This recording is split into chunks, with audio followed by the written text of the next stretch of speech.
The new images out of Ukraine. Tonight, the new discoveries outside Kyiv after the Russian forces withdrew. Bodies found in homes and in yards. And tonight, our team interviewing those who survived this. The Ukrainians who lived in that town describing hiding in basements with Russian soldiers above them.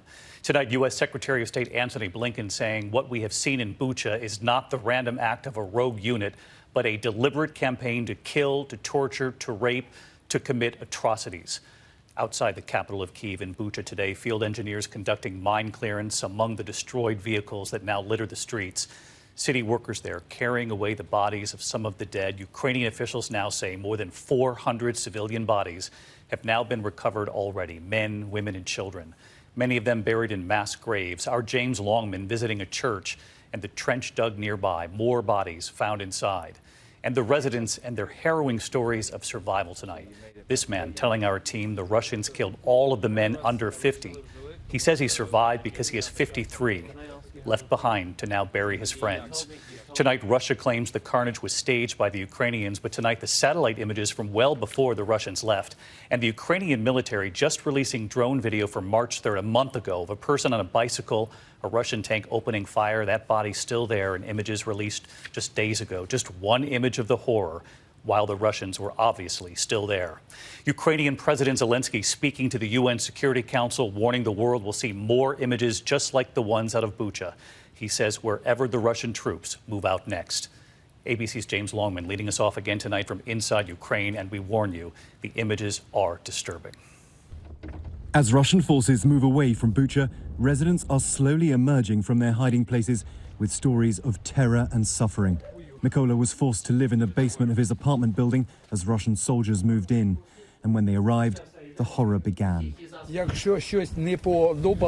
made all the men go outside and check their papers, he tells me.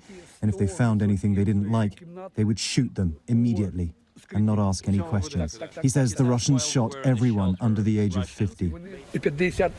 You're 53, so you made it by 3 years. Mykola is desperate to share his story.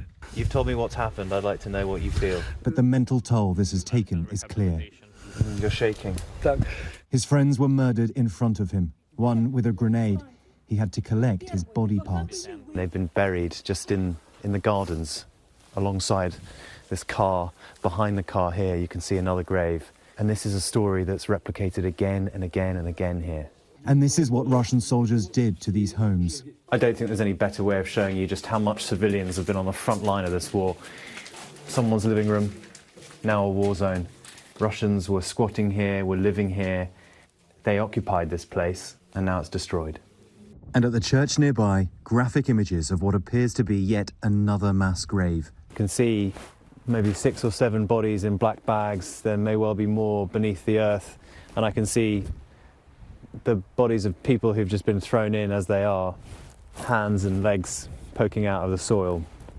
This town is now one big crime scene.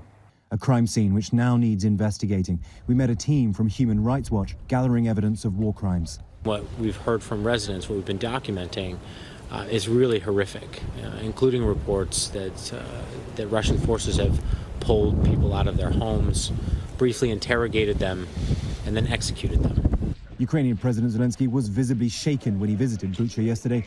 Today, he bitterly condemned Russian brutality in his first address to the United Nations Security Council. They killed entire families, adults and children, and they tried to burn the bodies. The civilians were crushed by tanks while sitting in their cars in the middle of the road, just for their pleasure.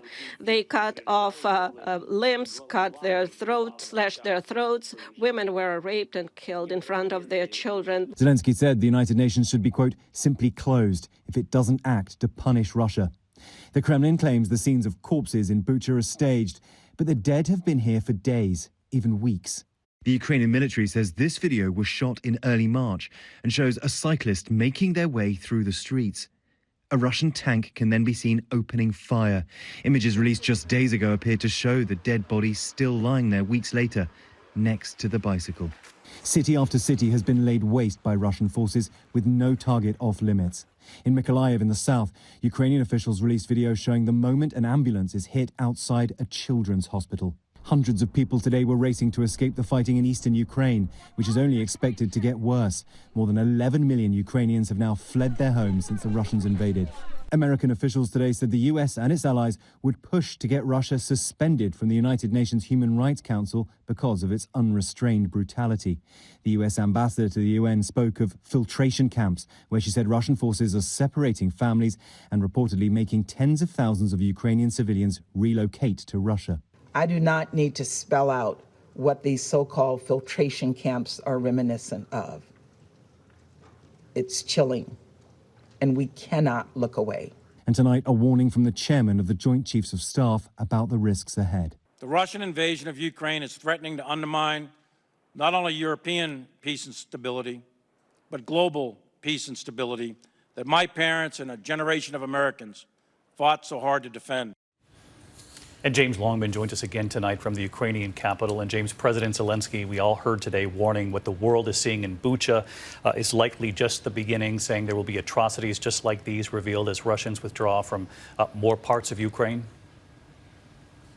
Well, now, David, we aren't just seeing the destruction and the dead. We are hearing from those who survived. And just about everywhere you go here, the stories are almost beyond imagination. And yes, there is a sense that the further north you go, the further in to areas where Russians stayed for longer, the worse the atrocities may get.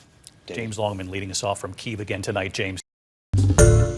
Hi, everyone. George Stephanopoulos here. Thanks for checking out the ABC News YouTube channel. If you'd like to get more videos, show highlights, and watch live event coverage, click on the right over here to subscribe to our channel. And don't forget to download the ABC News app for breaking news alerts. Thanks for watching.